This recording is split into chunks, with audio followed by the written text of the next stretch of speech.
نحمدہ و نصلی علی رسولہ الکریم، اما بعد فاعوذ باللہ من الشیطان الرجیم، بسم اللہ الرحمن الرحیم۔ پروگرام تجلیات اسلام کے ساتھ خواجہ عاشق حسین حاضر خدمت ہے۔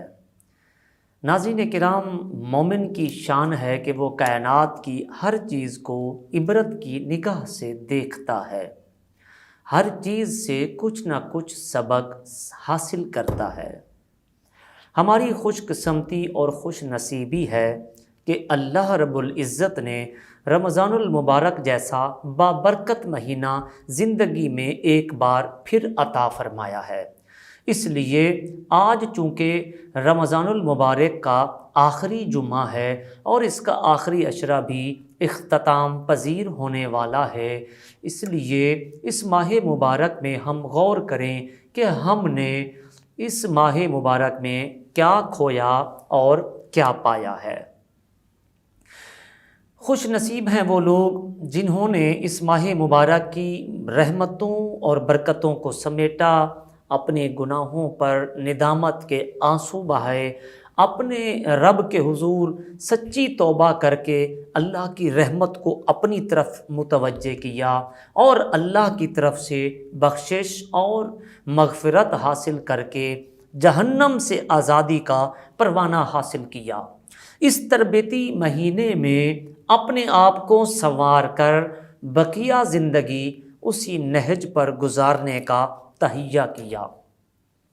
حقیقت یہ ہے کہ اس مقدس مہینے میں اللہ رب العزت نے اپنی رحمتوں کے دروازے کھول کر ہمیں زندگی کے بقیہ حصے کے لیے تیار کیا جاتا ہے۔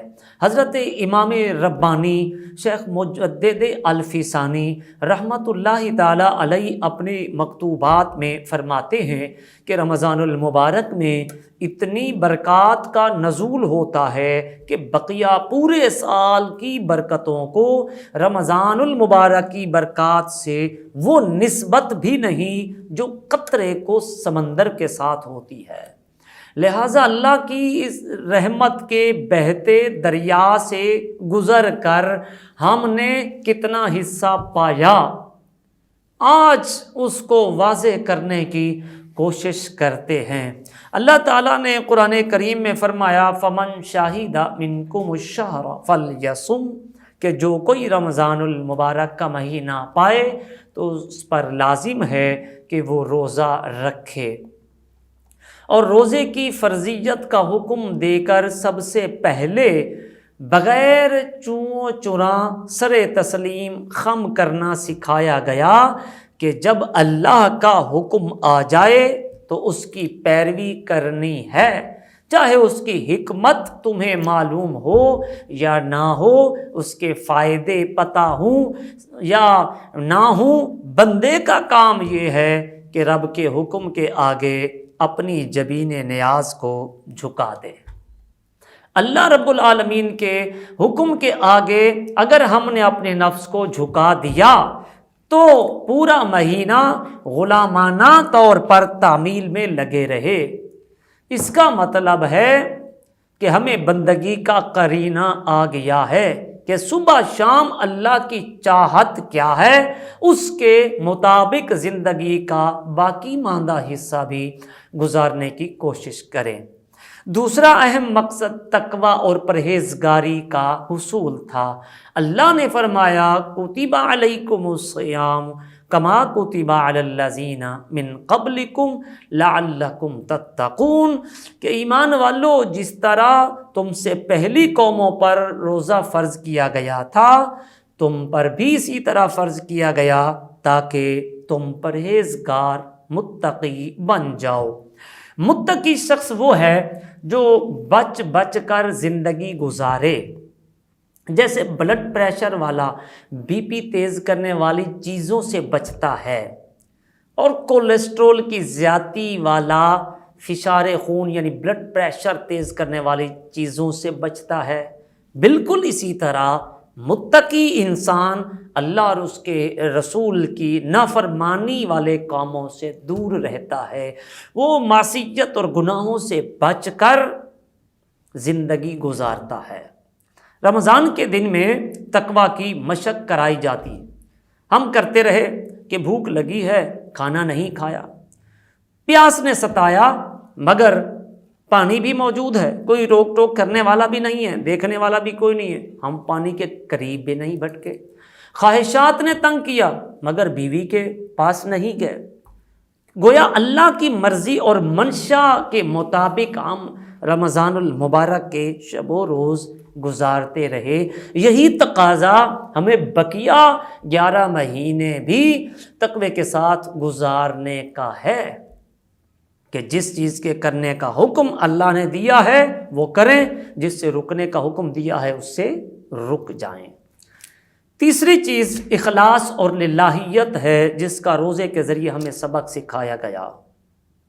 روزہ ایسی عبادت ہے جب تک آپ کا اظہار کسی دوسرے کے سامنے اپنی زبان سے نہ کریں، کسی کو خبر نہیں ہو سکتی۔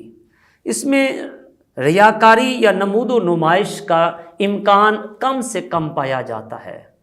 اسی لیے فرمایا الصوم لی وانا اجزی بہ، کہ روزہ میرے لیے ہے اور اس کی جزا بھی میں خود ہی دوں گا۔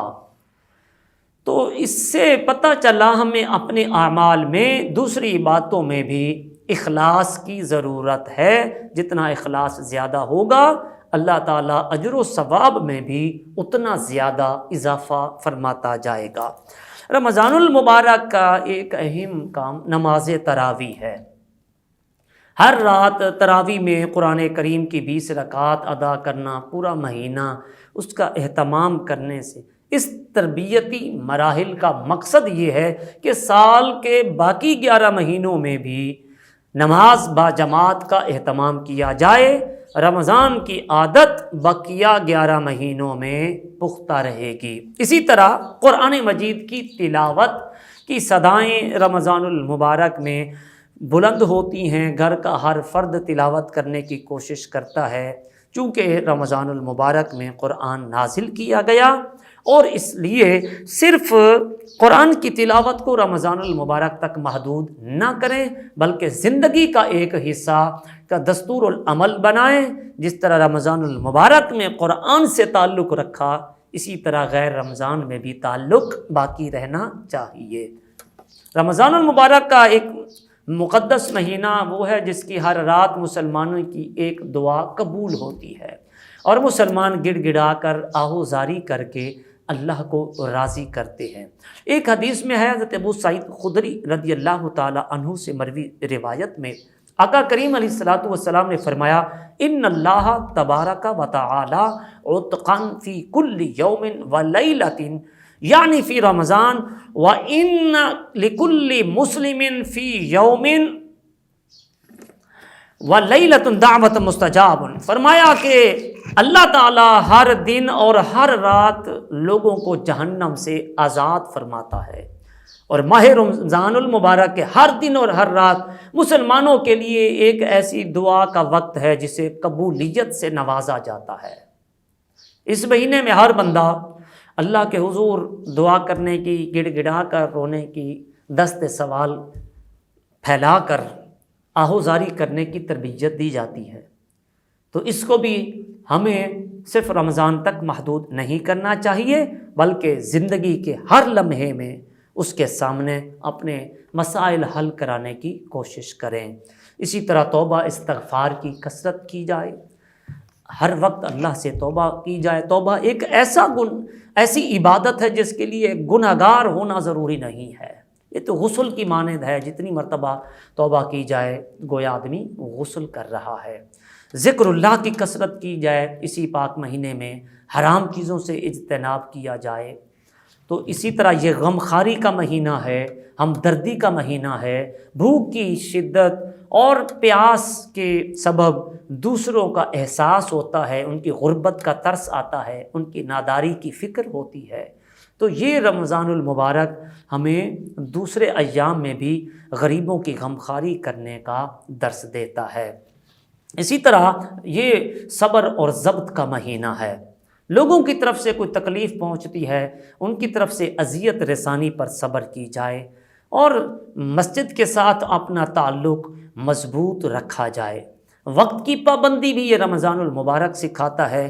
اب اس کے گنتی کے ایام باقی رہ گئے ہیں، یہ ایک ایک دن ایک ایک رات بڑی قیمتی ہے۔ اگر ہم سابقہ لمحات کو، سابقہ دنوں کو غفلتوں میں گزار چکے ہیں تو ہمیں اللہ کے حضور اس کی معافی مانگنی چاہیے، اور بقیہ وقت کو قیمتی سمجھیں، اس کی ایک ایک گھڑی کو غنیمت سمجھیں، ندامت کے آنسو بہائیں، اللہ سے معافی مانگیں، کہ عہد کریں کہ رمضان المبارک میں جو کچھ سیکھا ہے زندگی اس کے مطابق گزارنے کی کوشش کریں۔ یہ رمضان المبارک کا جمعۃ الوداع ہمارے اندر اس بات کا احساس پیدا کرنے کے لیے آتا ہے کہ ہم نے رمضان المبارک کی وجہ سے جن گناہوں کو ترک کیا تھا اور جن نیکیوں کا اہتمام کیا تھا، رمضان المبارک کے بعد ان کو بھی باقی رکھنا ہے۔ یاد رکھیے، جس کا رمضان المبارک اچھا گزرے گا اس کی عید اچھی ہوگی، اور اگر ہمیں توبہ کی توفیق مل گئی، ہماری نیکیاں قبول ہو گئے تو ہماری عید بھی اچھی ہوگی۔ تو اللہ رب العالمین سے جو گناہ کیے تھے اس کی معافی اور توبہ تائب ہونا چاہیے۔ رمضان المبارک کے آخری عشرے کا جمعۃ الوداع کا ایک اہم پیغام آخر میں یہ دینا ضرور چاہوں گا۔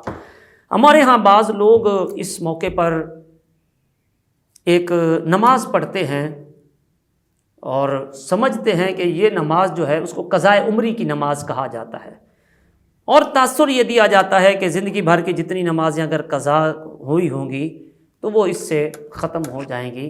ایسی کوئی نماز شریعت میں نہیں ہے۔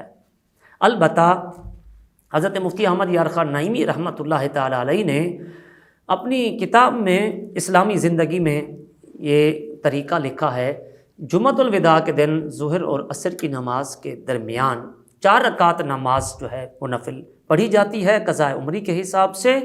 اس کے سبب وہ فرماتے ہیں ساری زندگی کی نمازیں معاف نہیں ہوں گی، البتہ جو نمازیں قضا کر کے پڑھی ہوں گی ان کے قضا کرنے کا گناہ معاف ہو جائے گا۔ قضا نمازیں تو آپ ان کی قضا پڑھیں گے تبھی وہ ذمے سے ساقط ہوں گی، ایسے ساقط نہیں ہوتی۔ لہٰذا اس غلط فہمی میں بھی نہیں رہنا چاہیے۔ اللہ رب العالمین اس پاک مہینے کی برکتوں سے ہمیں مالا مال فرمائے۔ اسی کے ساتھ ہی اپنے ہوسٹ خواجہ عاشق حسین کو اجازت دیجیے۔ اللہ تعالی ہم سب کا حامی و ناصر ہو۔